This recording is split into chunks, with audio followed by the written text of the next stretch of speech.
No son muchas las disposiciones sobre relaciones laborales en la ley de urgente consideración, pero de todas maneras me parecía interesante hacer una especie de esfuerzo de síntesis. ¿Qué cosas dice o qué ideas traduce la ley de urgente consideración en materia de relaciones laborales? Y yo creo que la ley de urgente consideración parte de dos prejuicios, de dos premisas absolutamente falsas. La primera de ellas es que la concepción en torno a que poner en duda el carácter pacífico de la huelga.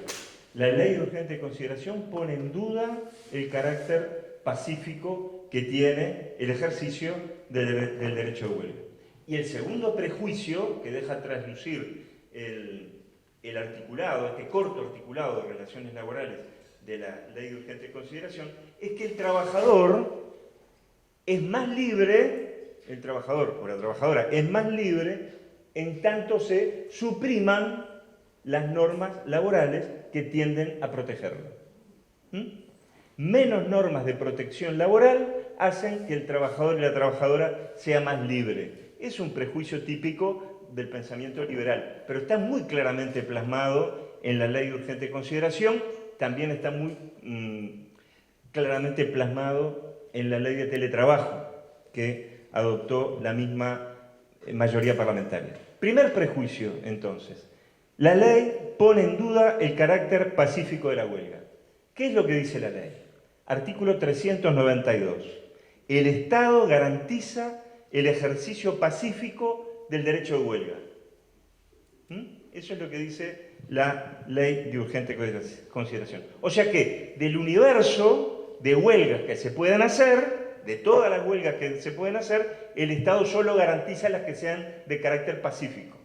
Lo cual quiere decir que hay huelgas que no son pacíficas. Hay huelgas que serían actos delictivos, porque no son pacíficos, ¿verdad?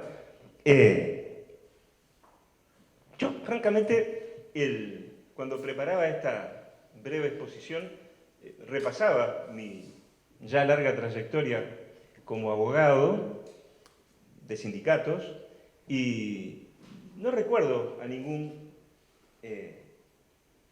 trabajador sindicalizado, huelguista, con un palo o con una pistola de balas de goma.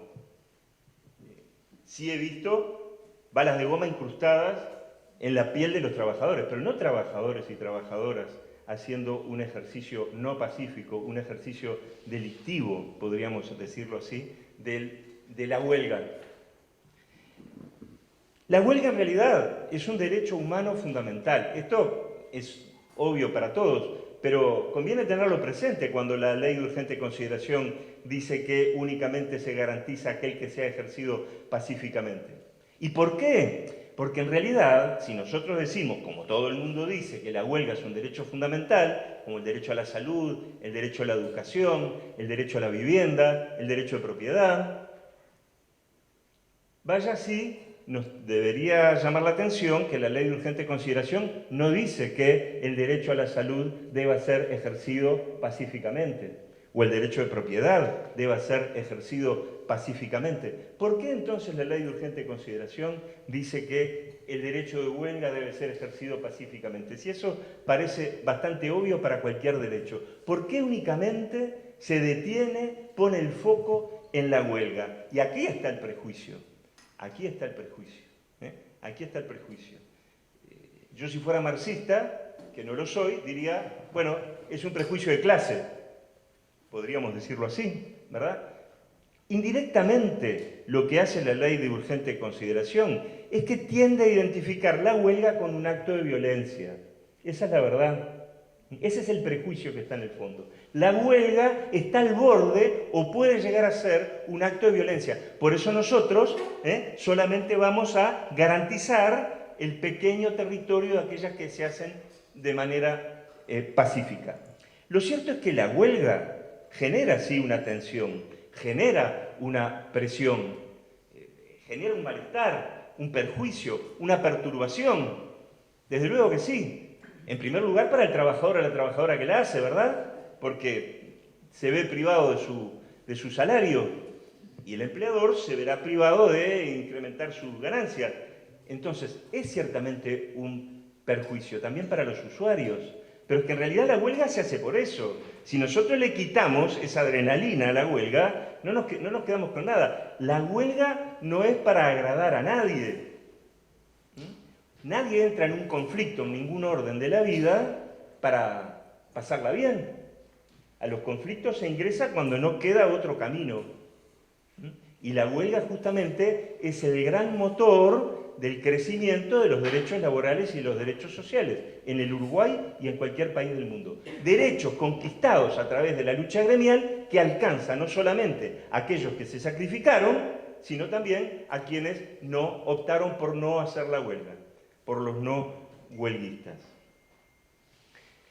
Por lo tanto, la huelga trata justamente de generar una perturbación. No es una reverencia, no es una gentileza de los trabajadores hacia el empleador. La preocupación es, en este punto y en otros, que seguramente los compañeros del panel lo dirán, la preocupación es en torno a cómo se va a interpretar esto de que la huelga, de que el Estado garantiza el ejercicio pacífico de la huelga. Porque hoy por hoy, como han dicho algunos voceros del gobierno, no ha pasado casi nada. El Uruguay no ha cambiado sustantivamente a partir de la LUC, dicen. Pero bueno, estas normas quedan. ¿Cómo se va a interpretar? Sin ir más lejos, acá noté también lo que acaba de decir el intendente de Maldonado. El intendente de Maldonado ha dicho, respecto de una eventual marcha proyectada por los trabajadores de AEGUA, Punta del Este, fíjense lo que ha dicho, que está dispuesto a desplegar un operativo policial para impedir la marcha el 25 de febrero. Esto ha dicho el intendente de Maldonado. La huelga no tuvo lugar todavía, la marcha no tuvo lugar. Pero sin embargo, ¿cómo se materializa el prejuicio? Sin embargo, ya se está dispuesto, ya se anuncia que de por sí esa marcha, quizás los trabajadores vayan con sus hijos, con sus familias, pero esa marcha no va a ser pacífica, supongo. Debe ser ese el fundamento que tenga el intendente de Maldonado para decir que está dispuesto a recurrir a la represión, a un operativo policial para impedir la marcha. Por lo tanto, se interpreta que una marcha de trabajadores que todavía no tuvo lugar es de por sí no pacífica, violenta. Este es el riesgo de esta frase un poco obvia, que alguien puede decir, bueno, claro, el derecho de huelga debe ser ejercido pacíficamente, como el derecho a la salud, ¿verdad? Y decíamos, a la educación, etc. Pero claro, si queda escrito, luego queda a merced de la interpretación. ¿Cómo se va a interpretar? Ya vemos que seguramente no vayamos a estar de acuerdo con la interpretación que hace el intendente de Maldonado, de que por el solo hecho de anunciar una marcha a Punta del Este, esto ya de por sí, en un evento que no ha acontecido, ya de por sí es una violación del orden público que merece la intervención policial. El artículo 392, que me estoy refiriendo a eso, sobre huelga, no se queda solamente en exhortarnos al ejercicio pacífico de un derecho fundamental, sino que dice que no solamente se garantiza el ejercicio pacífico de la huelga, sino también el derecho de los no huelguistas a acceder y trabajar en los respectivos establecimientos y el derecho de la dirección de las empresas a ingresar a las instituciones libremente. Esta formulación de que la huelga debería permitir el trabajo de los no huelguistas y el acceso de los empleadores al local, esta formulación no está creada, no está pensada, tiene un origen en la Organización Internacional del Trabajo, pero no está pensada para la huelga en general. Muy bien, exactamente. Está pensada, está dicha para la ocupación y para los piquetes obstativos. Aquí hay una gran confusión también, porque desde las autoridades del Ministerio de Trabajo, dando un intento de justificación, ellos han dicho, esto es lo que dice la OIT. Y en realidad es cierto, es lo que dice la OIT, pero no lo dice para el fenómeno general de la huelga, lo dice para el piquete optativo y lo dice para la ocupación. De hecho, la propia Organización Internacional del Trabajo también, diríamos, exhortó, recomendó al Uruguay que cuando regía aquel viejo decreto, recuerdan, de la época del primer gobierno de Tabaré Vázquez sobre las ocupaciones, también la OIT había dicho, bueno, que los ocupantes deben permitir el acceso de los no huelguistas y del empleador al lugar de trabajo. Y bueno, y esa es una concepción que trata de amalgamar distintos intereses, pero no se dice respecto de la huelga, en la OIT ni en ningún lado, se dice respecto de las ocupaciones y de los piquetes optativos. Por lo tanto, la ley de urgente consideración, al no hablar de la ocupación y hablar del fenómeno de la huelga, no sabemos qué es lo que nos está diciendo. Y aquí aparece, otra vez, el prejuicio de que la huelga se hace en contra de otros derechos que se entiende que son equiparados a al propio ejercicio del derecho de huelga.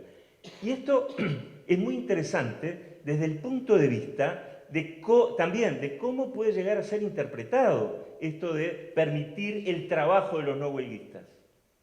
Porque, reitero, dicho respecto de la ocupación parece bastante claro, pero dicho respecto de una huelga intermitente o de distintas modalidades del ejercicio de huelga que tienden a interrumpir, a obstaculizar la producción en general de una empresa. La huelga típica que en cualquier clase uno pone como ejemplo de los controladores aéreos, ¿verdad? Que impiden el funcionamiento total del aeropuerto, de huelguistas y de no huelguistas. Quiere decir que con este texto, entonces, de la ley de urgente consideración, al hablar en general de la huelga y no precisamente de la ocupación, quiere decir que entonces ese tipo de huelgas que tienen ese radio amplio de efectos podrían llegar a calificarse como huelgas ilegales. Esto es un riesgo inmenso también en orden a las consecuencias que le puede acarrear al trabajador, a la trabajadora, ejercer un derecho fuera de los límites en que la ley se lo reconoce. La huelga del transporte también. La huelga del transporte tiende a obstaculizar o hasta impedir el acceso de muchas personas a sus trabajos. Por lo tanto, la huelga del transporte también, dentro de una interpretación amplia que pudiera llegar a hacerse de este texto, puede llegar a ser declarada ilegítima. La LUC, entonces, la Ley de Urgente Consideración, es prejuiciosa respecto de la huelga, porque la supone violenta, hasta el punto que la huelga, reitero, que todavía no sucedió, ya se anuncia que va a ser reprimida.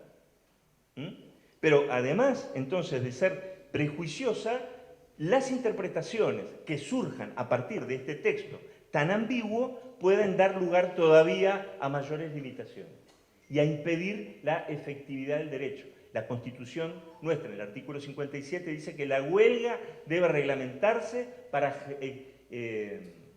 garantizar su efectividad. Y acá se está reglamentando para impedir la efectividad. Me quedan 2 minutos y quiero ir al segundo prejuicio de la ley de urgente consideración. Yo les decía, el segundo prejuicio es que el trabajador y el empleador están en similares condiciones para fijar las modalidades del pago de salario. Ustedes conocen esto, ¿verdad? Con la ley de inclusión financiera, el pago debía hacerse a través de una institución, depósito en una institución financiera, mediante dinero electrónico, etc. La ley de urgente consideración le resta potencia a este artículo, porque en lugar que el pago deba hacerse necesariamente a través de esa modalidad, le da libertad al trabajador y al empleador para que negocien de manera amplia cómo se va a pagar. Y uno ya sabe cómo termina esa película, ¿verdad? En una negociación individual entre trabajador y empleador, prima la voluntad de aquel que está en condiciones de imponerla, ¿verdad? A través de disponer del elemento dador de empleo, es el dador de empleo, ¿no? Tiene un bien que la otra persona necesita para subsistir. Entonces esas negociaciones son por, ¿cómo les diría? Por naturaleza, esas negociaciones son absolutamente dispares, desiguales.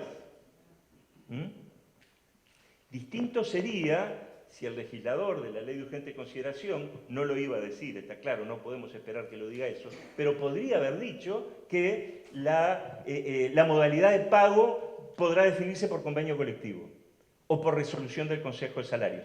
¿Por qué? Porque el convenio colectivo, la resolución del Consejo de Salarios, tiende a reequilibrar los poderes tan disímiles que se dan en la relación individual de trabajo. Se resta protección al trabajador y al restar a esa quita de protección se le llama otorgar mayor libertad. No es nuevo, es lo que aparece también en otros proyectos recientemente adoptados. Entonces, para terminar, la LUC, la Ley de Urgente Consideración, debilita la huelga.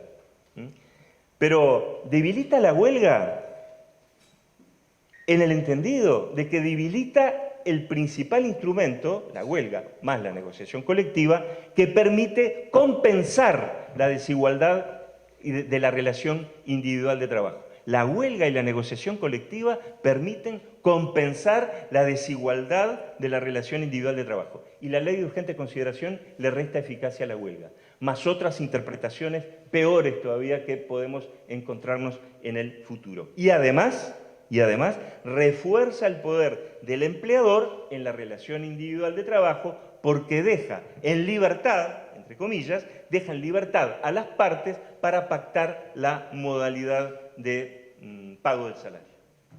Gracias.